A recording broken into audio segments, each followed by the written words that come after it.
nächsten Speaker kommen beide aus Ulm, sind sehr interessiert in Open Data und Mobilität und werden über die Verkehrswende selber hacken mit euch sprechen. Welcome to this translation of the talk, Hacking Your Own Traffic Revolution. Your translators are going to be Waffle, Whitey Chan, and Ningvi, and the speakers are Robbie5 and Uban Verlei. Sorry, haben wir. Ja, okay. Jo, dankeschön. Thank you. Ja, willkommen zur Verkehrswende. Welcome to Hack Your Own Traffic or Transit Revolution. Like many of you, we use mobility every day, and all of us pay directly or indirectly for this kind of infrastructure. And honestly, it's not great. The first contact with public transport is very exhausting for most people, and that's a bit disappointing because we want to have great transit that can be used without having to think about it. And from this frustration, we got our motivation to do it a bit better. And so how can you, as open data activists, hack your own transit revolution? This is the first thing many people think of. I photoshopped this myself, by the way. It's always nice to be rewarded for your Photoshop skills. That's the first thing many people think of when they hear traffic revolution and mobility. But of course, it's not great because it's one part of mobility. It's electric vehicles, and it's more of a revolution in propulsion than in mobility. And of course, it's important because you don't want to diesel have your buses diesel all over the place. I brought you my favorite picture. It's from 1990 from the city of Münster. And I think it's still very up to date because it shows how much space you need to move 72 people with varying modes of transport. And you can see that the car takes up an incredible amount of space and, of course, takes this amount of space in our cities. And we have the very same problem with electric vehicles. They still need the same amount of space, possibly even more because cars have grown in size. We like to speak, like technologists like to speak of Uber and call it ride sharing, but there's not a lot of sharing being done there. It's more of a taxi. And if Uber wasn't there, maybe that car wouldn't be driving in the first place. And of course, the bleeding edge of mobility is autonomous driving. We currently have an occupancy rate of 1.1 to 1.2 people per car, and autonomous driving might make it possible to actually get below 1 for the first time, so less than 1 person per average per car. You're applauding, but it's not a good thing. It means that we need more space.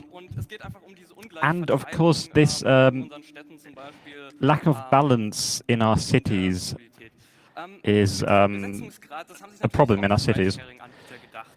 And this is what ride-sharing companies thought of too. They wanted to optimize things. That tech companies, they collect a lot of data, and they know what trips people like to take. And so they said, all right, we're going to optimize this. How about we have regular scheduled routes along these routes that people often take, and maybe let's not pick them up at their front door, maybe just let's have them run along a line and at scheduled intervals. Well done, Silicon Valley, you invented the bus. It's nice for these ride-sharing companies, but it's really silly because they're attacking public transport, which should be the backbone of the mobility revolution. And it also means that these operators only focus on the regions where there's a financial interest for them, and that's probably just city centers. So they're not going to serve the suburbs, maybe, or places where people can't afford transport. So they're rebuilding public transport, but only for rich people. There's no regulation to accessibility either, and it's a lot of cherry picking, and they're simply picking cherries and leaving the rest on the table. And public transport planners have a problem too. They could go and say, all right, we have these commercial operators offering their services. How can we integrate that into our system? But the thing is, these operators can be gone as quickly as they came. I don't know how many of these scooter operators are going to survive the winter, but even larger companies that have been on the market for a while, they, such as Car2Go, they recently retired completely from the American market. And there's a huge gap now. Even after 6 or 7 years, people are still sad for their departure. It's like the Google Reader effect. But everything is going to be great now because ride-sharing companies are looking for the next big thing. Bicycles are definitely better than cars. They're all buying up companies. Lyft, for example, bought social bikes. Uber bought Jump. And so you simply gobble up these companies and the next mode of transport. But it's not about being environmentally friendly. It's about building platforms, because these companies want to have as many modes as possible in their apps and be able to extend their monopoly. And of course, they have to serve the hype. These startups are less driven by innovation than they often say. They're more driven by hype. And of course, there's this golden age or this gold digging mentality where the gold rush, where the people profiting are the ones who own the and so yeah, we try to shop around for all of this equipment that is needed to have a bike sharing system. We could just click that together online. And in Munich, there were lots and lots of these bikes, but nobody, dared to try something like this. And so we just started a fake startup and went shopping on Alibaba. The companies on there, we've asked about, we're a startup, we need locks for our bikes, we need documentation for the locks for our bikes, because, for privacy reasons, we would like to build the app ourselves. And the fun thing about that is that these companies, were like, yeah, let's talk about it. One of them said, sign an NDA, give us 10 grand, and we'll give you the money back in locks. And another one said, we have a Chinese version, but tomorrow you're going to get an English one, right? And then we sat down, ordered one of these locks, and just, built a small app to open this lock. Started taking this lock further apart and just, documented what we did, what we found, how this works. And the security angle, for a year, we didn't think about it anymore. But then we had the Gulasch programming night in Karlsruhe, and we've had, and there's this, famous bike sharing company that works together with municipalities and other companies, and so they have this touchpad. They had that earlier to open them, and now we saw that, these locks look really familiar to us, right? And so we were like, hey, wait a second, we built an app for that. And then we just tried it out.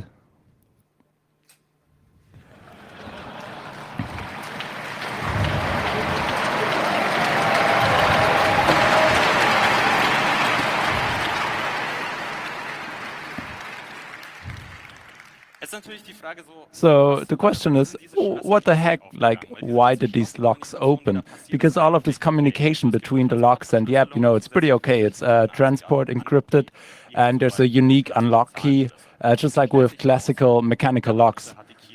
Turns out the operator used the default keys that were printed in the documentation. They just didn't change them. And this is quite absurd, because that means that everyone who has the app installed, which opens the locks, carries around the default key. And then we found out they don't even do Bluetooth. These locks have a built-in SIM card, use mobile internet, and when you click in your app, they just unlock. And so they forgot to lock the Bluetooth communication down and just use the default keys. And then on camp this year, we also found that these keys are also part in not just in bike locks, but also chain locks. Scooters. When we talk about scooters, we always think of these sharing scooters that are all the hype right now. But it's always this, hype-driven startups. We had bike sharing before, and then we had scooters apparently a long way back. But they're well known for quite another fact, because there's lots of these operators in operating in the same cities. And this leads to the situation that, 5 different apps, you want to use a scooter, it doesn't work well with public transport, and basically it's just about, I want to find the nearest means of transportation for me. It could be public transport, could be a scooter, and it would be so nice to have one app for all of that.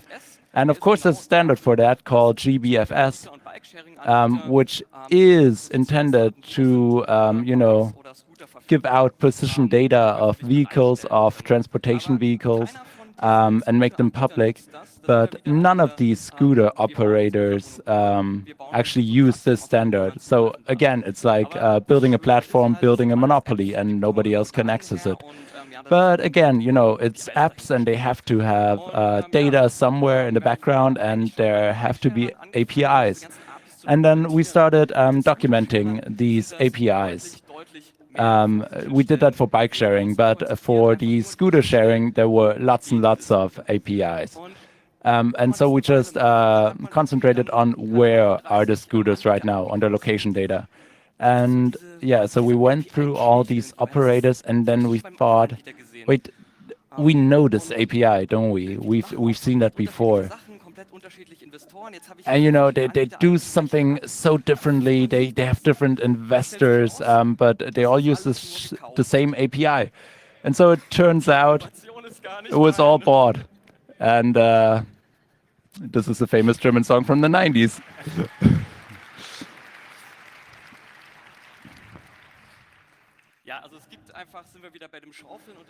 Yeah, and so we're back to the gold rush and the shovels and the digging. There's multiple software companies building this software for sharing systems and selling them. And so if I want to be, if I want to operate a scooter sharing business, I just have to buy this, put my sticker on it, buy scooters, put my sticker on it, buy software, and roll it out, and, startup done. And not everyone does it that way. There's also operators building their own software. So one of them, we found their admin login page when we were looking for their API. And, modern web development, oh, there's a login screen. We don't have the login data, right? But of course, the whole source is being loaded. And so we can just check what APIs do they talk with internally, and what APIs need authentication and which don't. And that really sucks when the API dealing with customer data doesn't need any sort of authentication. And yeah, the media really got on that here with the Bavarian radio, which had reports on this. And so, we just wanted the location data for scooters, and then suddenly you have these, this private user data. But really, what we wanted to show is where are the scooters and document that. And so it didn't take long for people to start building apps in which multiple operators' location data was combined. And then we also were able to check with with which APIs these apps talk. And so one step further is to see where are the scooters actually, but also, you know, these scooters have pretty much unique IDs. And so we can just check, like, where is it now, where has it been, and where will it go? And so I can check the starting point of a rental and the end point of a rental ride, and then I can visualize this. And so the City Lab Berlin did exactly this, did this nice visualization, and you know, it looks great, right? But you can actually use that to analyze traffic within a city to see from which point A to which point B do people move about in the city, and to optimize for that. Yeah, stuff like that. Katja? Eine ähnliche Geschichte hat sich halt das Los Angeles Department of Transportation gedacht. The Los Angeles Department of Transportation did something similar, and they were thinking of something similar because on the West Coast, that's where the whole scooter hype started, and suddenly the city had thousands of scooters lying around, and they were wondering, well, maybe we should figure out where these scooters are, and maybe we should somehow intervene in where these scooters end up.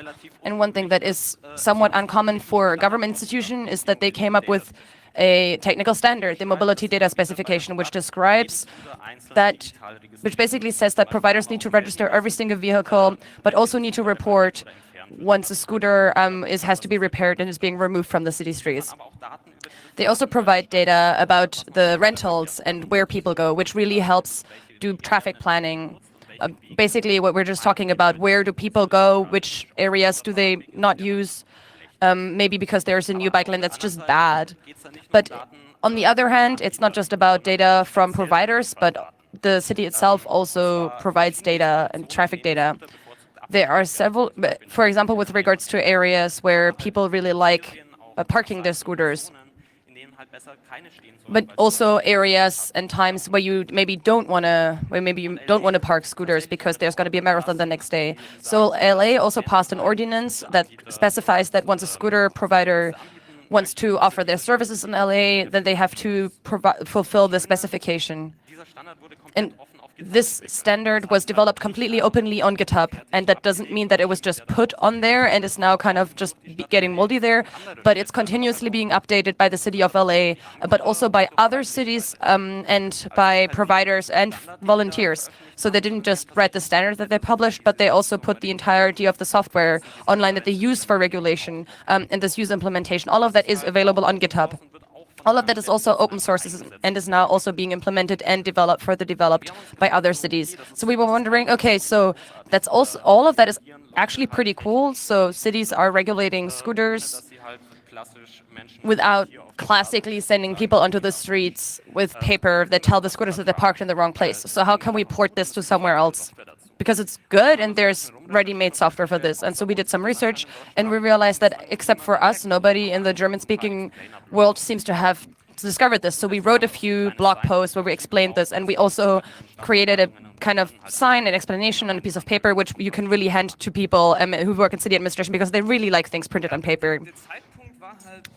At the time, the timing was really good because the cities mostly thought of these pictures. This is in Munich, where about a year ago, O-Bike basically just dumped thousands of bikes in the city, which were just kind of lying around everywhere, and the city was really not happy about it.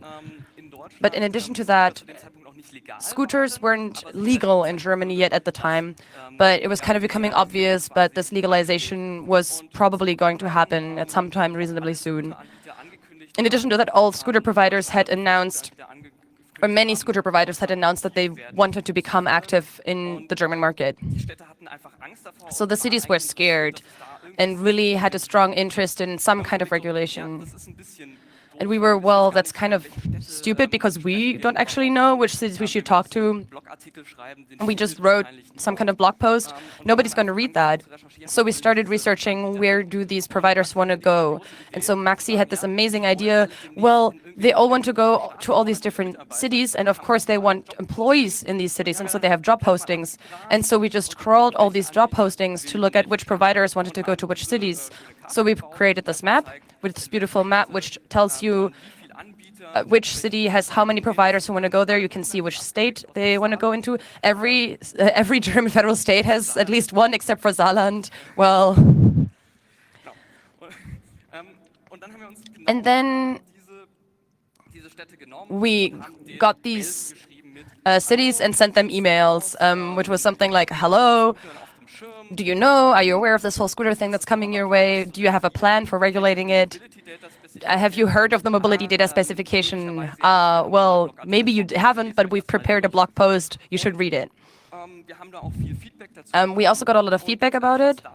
And then what that led to is that now Hamburg, Ulm, and several cities in North Rhine-Westphalia are actually using this mobile data specification and are demanding this type of information from all providers there.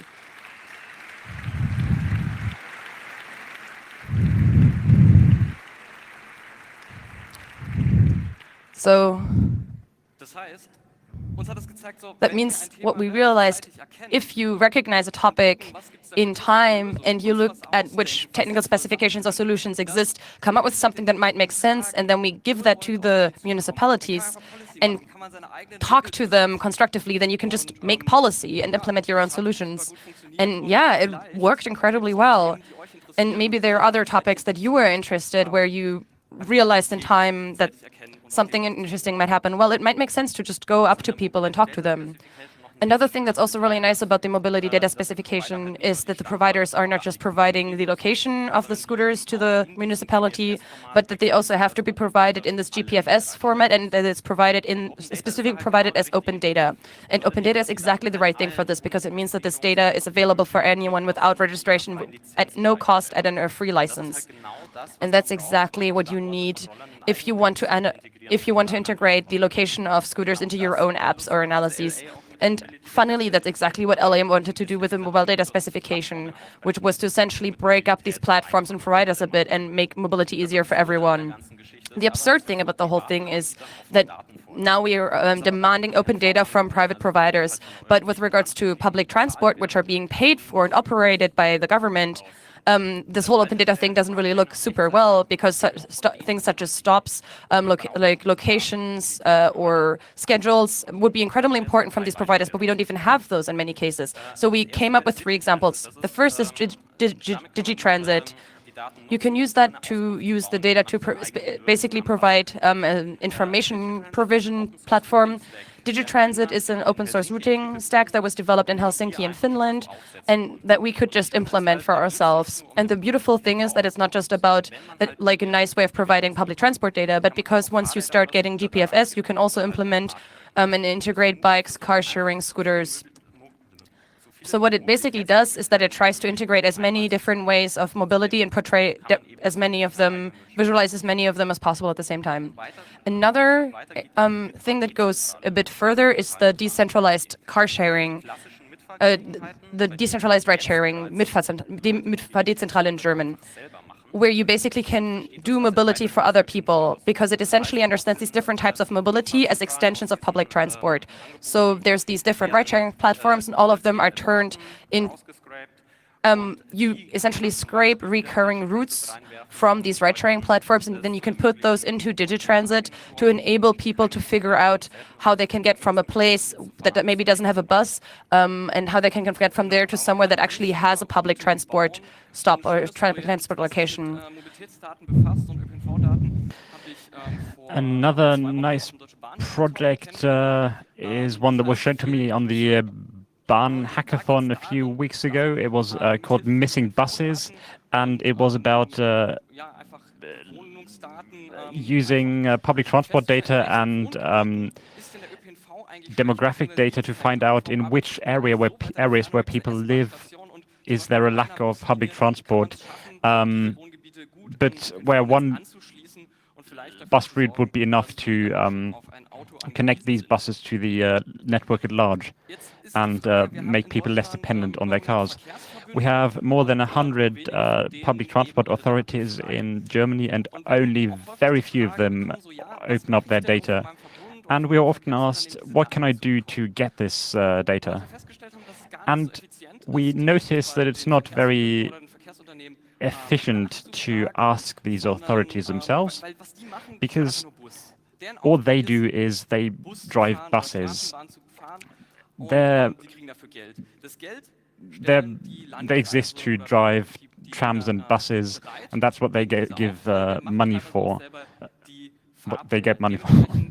They also develop timetables, but essentially they get financed by the municipalities, and that's why we started a project called Rette deinen Nahverkehr, Save Your Public Transport, and you can enter your postcode and you get a generated PDF that you can then print out, and it tells you why mobility data is great and why it's great and important for municipalities. And the nice thing is it worked. Lots of people used this. Thank you very much to all of you who used it. It actually changed things. We could use it to accelerate this process in many transport authorities, and in some cities this was what first got this topic onto the agenda and what finally opened up public transport data.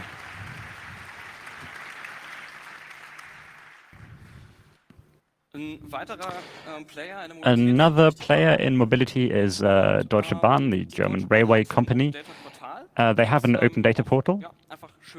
It contains lots of nice data. It has an interface that tells you which elevator is currently running and which isn't. So if I'm doing my own routing because I'm well, I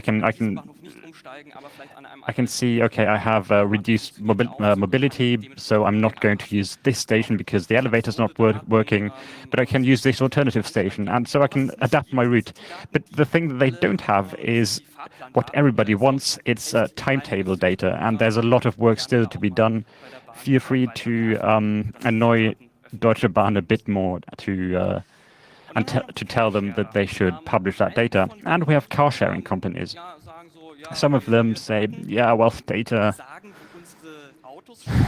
I mean, should we tell you where our cars are? No, it's a company secret. And if you want to have that secret to tell potential customers where one of their cars are, then they want to have license fees for that. It sounds like Germany's ancillary copyright law, and we thought that was bullshit.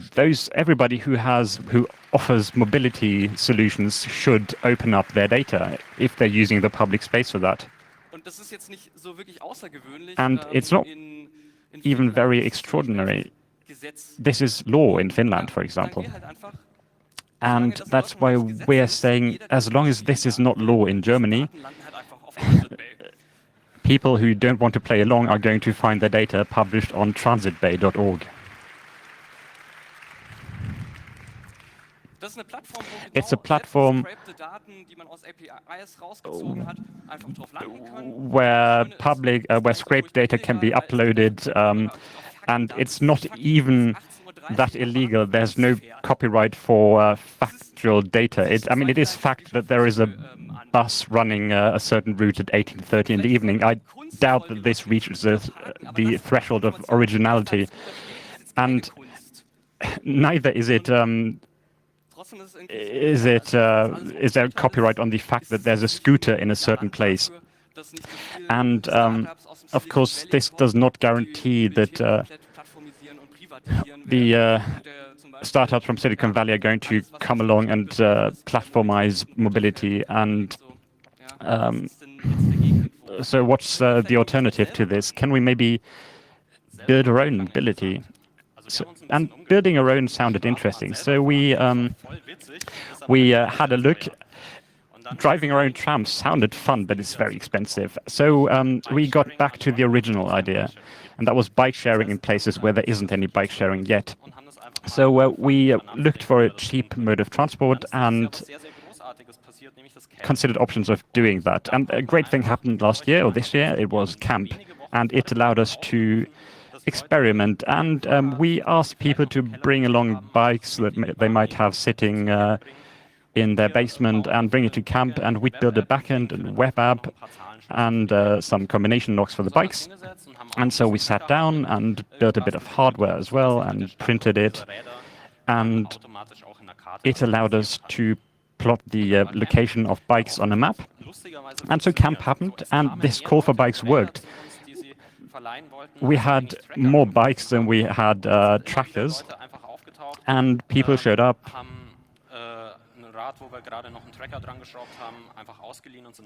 borrowed a bike that we only just screwed a tracker on, and went on their merry way.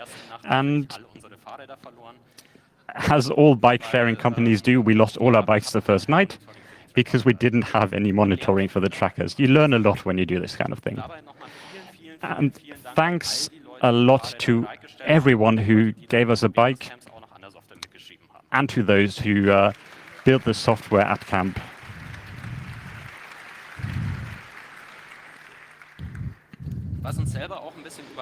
Something that surprised us was that these purple dots started appearing on the official camp map, because we simply offered the location of these bikes as GBFS, and because there's documentation for GBFS and there's a specification, people who built this map were able to plot the location of the bikes on the map.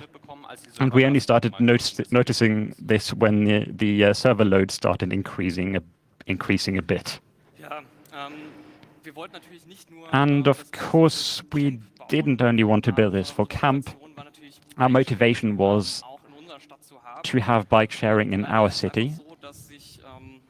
But unfortunately, bike sharing companies aren't very interested in the city of Ulm, because Ulm has a problematic mountain. Well, we have a lot of mountains actually, and bikes have this annoying habit of liking to ride down hills but not up, and that makes bike sharing a bit difficult. But so we thought, can we maybe have it in the city center first and then think about e-bikes later? That would be great, wouldn't it? So we said, this is our motivation, this is what we want to do, and we started telling people that we want to build our own bike sharing and started building it. And the city of Ulm said, hey, bike sharing sounds great, we want to have it. But then there was this matter of that the problem that all open source problems face, where people suddenly stop working for it. And that's why the city of Ulm said, hey, what do you think? We're going to pay you to build open source bike sharing.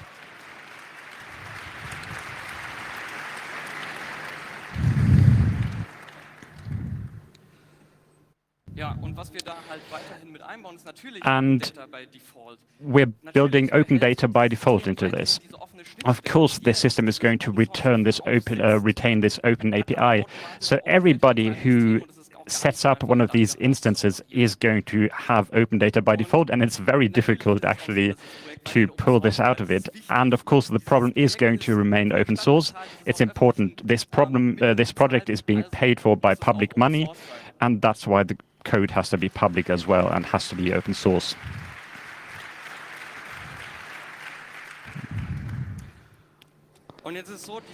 And the city of Ulm has used a lot of funding for that. And usually when a city that gets money, all other cities that applied for this aren't getting anything, but this is not the case with open source, because all other cities can use this system as well. They can run their own instance, and then they have bike sharing too. Reality check though. I don't know how realistic you think it is that all cities are going to run a system like this. There's a lack of technical expertise in cities and municipalities and authorities. And it's a topic that we've laughed at a lot over the past 10 years, but laughing at people hasn't really worked. So maybe it's time to realize that the people in this room and in the streams and in this scene have expertise, and maybe these people should use that expertise and offer it to municipalities and show them what great stuff you can build. Build things like departure monitors. Don't just build them in your hack spaces. Tell people about it. Tell the restaurant next door to have it. Tell them how great it is to make mobility visible, because only if it's visible, then those mobility solutions are going to get the money that they need. Start setting up open source projects. These are great because lots of people started running software like this and started developing it, and that made it better. And talk about it. And if you need data, then request it. Show what you've built, speak to the right people, go to the municipalities, go to cities, authorities, and tell them what great stuff you built. And maybe you want to start not just talking to municipalities, but actually work from the inside. Hack mobility from the inside. Thank you.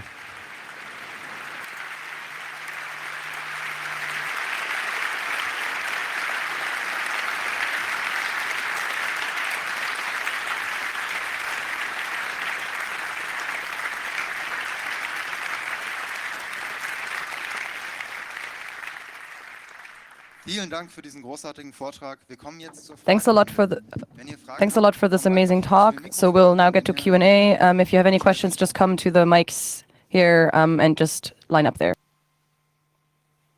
Am Mikrofon 2 bitte. Thank you for the talk.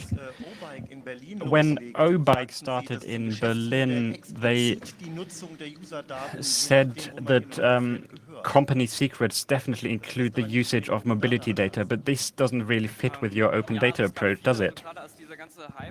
Yeah, so also when this entire hype happened of these providers from Asia, they had all these slides that said things such as the whole thing about private data, but I haven't heard anything of them getting data. So I think, I don't know about bikes, and at least for the scooters, when it became such a big thing, I know that also the administrations themselves, city administrations themselves didn't even know where these scooters were. So they also asked for this data, and so they specifically requested this location information. Well, that worked great. Am Mikrofon 3 bitte. Thanks for the talk.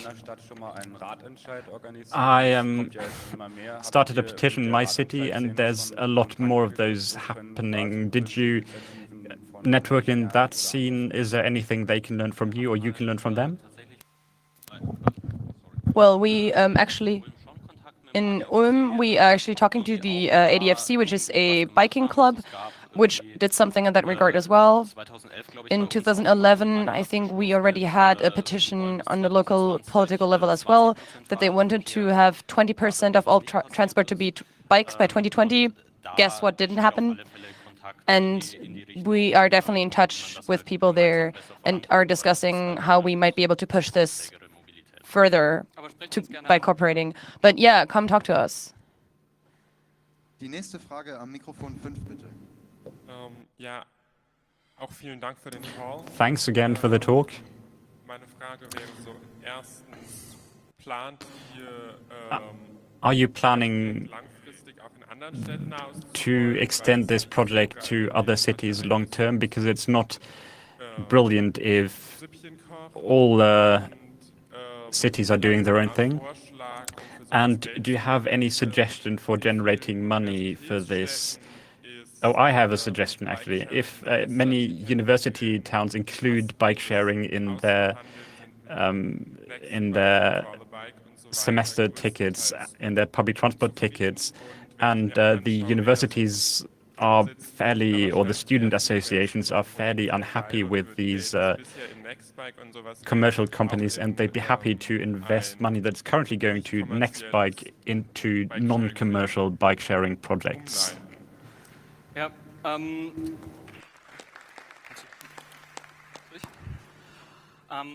Yeah, so what we're focused on is turning all of this into software.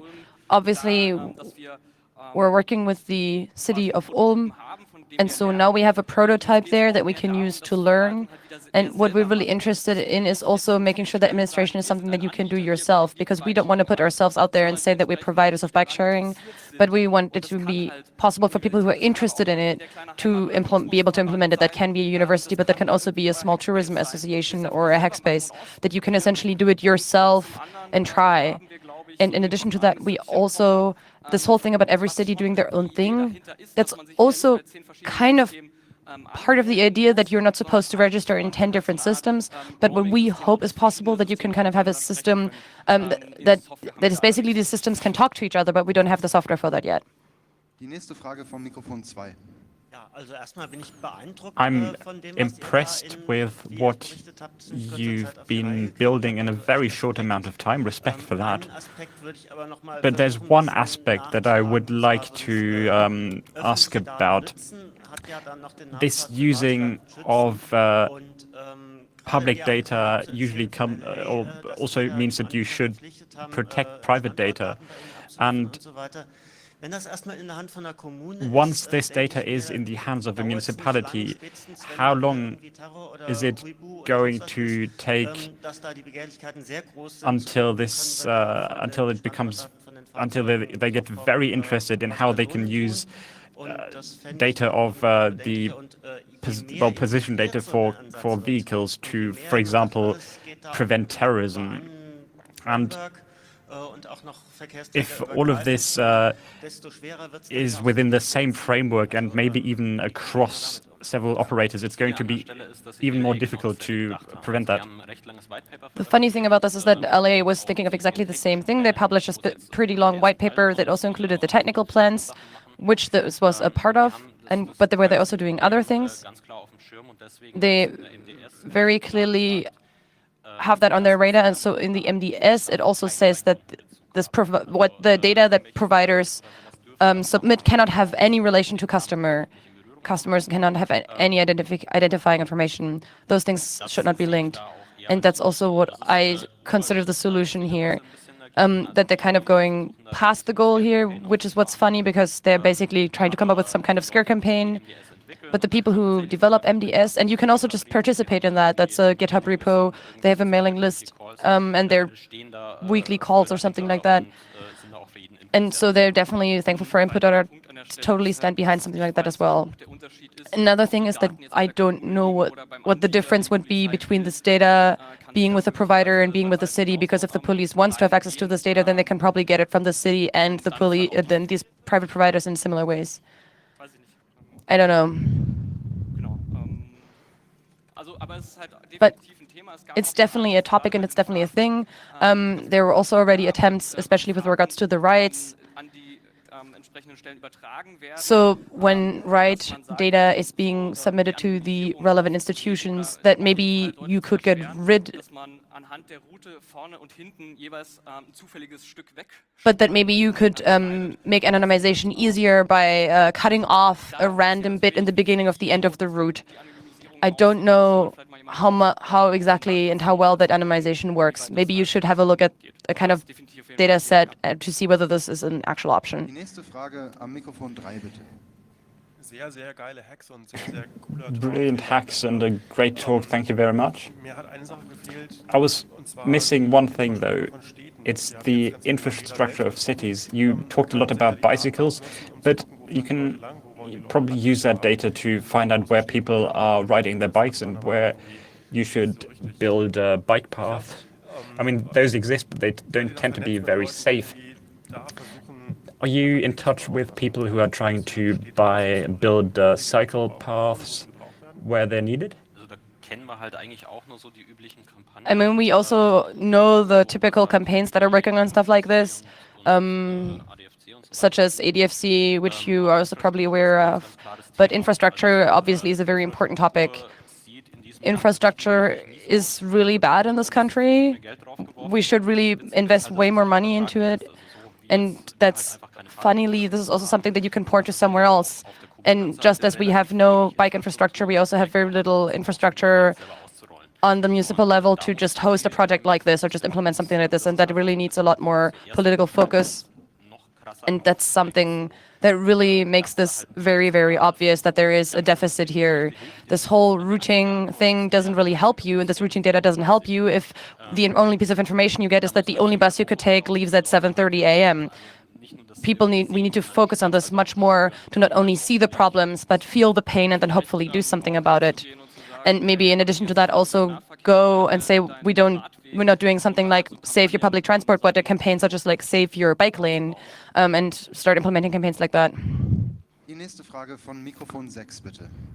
Hi, Karlsruher Student hier. Wisst ihr, I'm a student from Karlsruhe. Do you know if the biking company in Karlsruhe has already fixed that vulnerability? Well, they sent us an email where they said that they fixed the vulnerability and switched the Bluetooth keys. We couldn't check. Oh, it actually doesn't work anymore. Ah, that's a shame. Aber Dankeschön.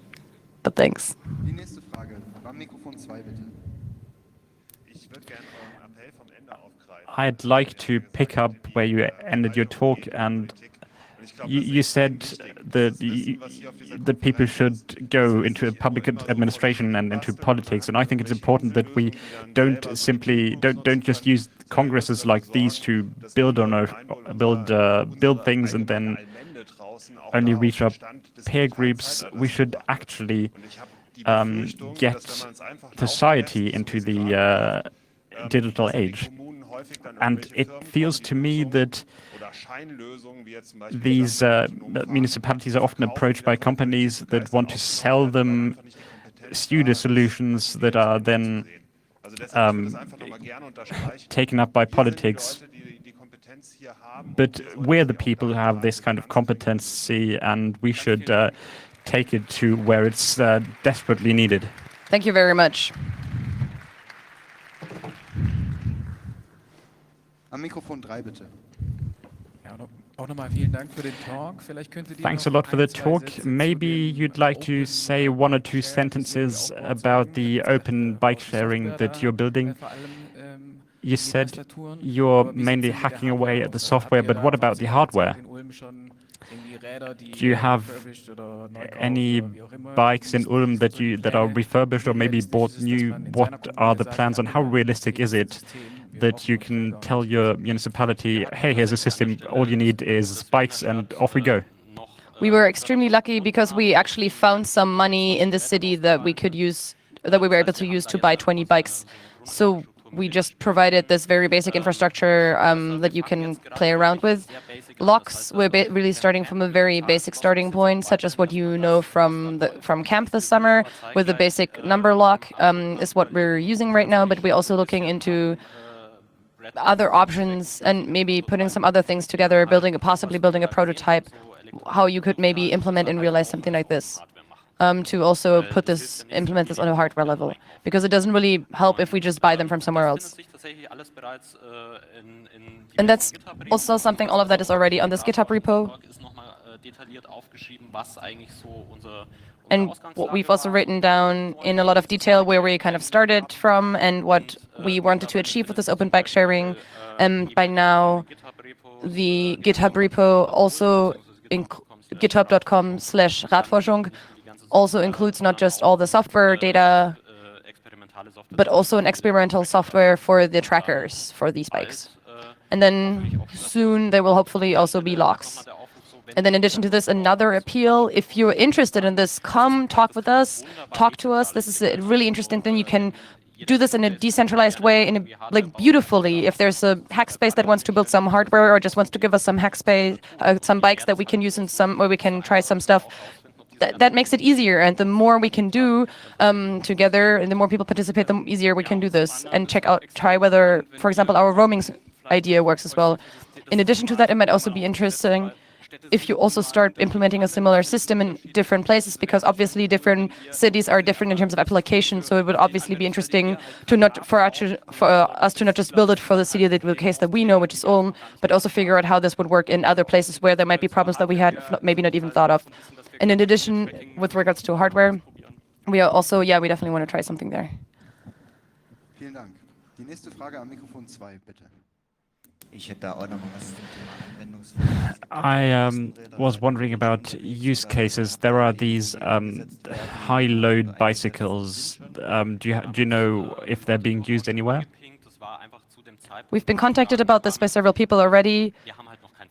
We just don't have a ready-made lock yet. So if you want to have one of these high-load bikes, that's also slightly more valuable than the typical ride-sharing bike. You really need a bit more there. And with regards to these bikes, they're also amazing, but you need at least 15 minutes of an introduction to learn how to use them, especially if it's one where you have kind of the load in front and it suddenly completely changes the weight of the bike and how it's driven. So we're not entirely certain actually how to integrate something like that into the system, to properly integrate into the system. Because how do you essentially do this introduction? Die nächste Frage vom Mikrofon 3, bitte. Hi, super Talk, vielen Dank. Great talk, thank you. What about maintenance? Maintaining the fleets, things such as tire pressure or brakes, this is going to become relevant sooner or later. Do you have any thoughts? So we have a maintenance module which you can put to this vehicle is currently under maintenance. What we were thinking is what can we do with implementing this, and so we said that for starters we're going to try to implement this ourselves. And so if something is broken, we're just going to do it ourselves and fix something broken ourselves, especially with regards to maintenance and real provision and operation. That's something where we will learn a lot and where we have to learn a lot. And that's also something where we're motivated, and part of our motivation, because we know that we need to learn how to even operate and how to do bike sharing. And then this type of information that we learn there, we also don't want to just keep that to ourselves. But this stuff that we're learning and can try in this practical test, we're going to document all of that so other people don't have to make the same mistakes again that we're making. Ja, dann noch mal eine Runde Applaus. Well, then another round of applause.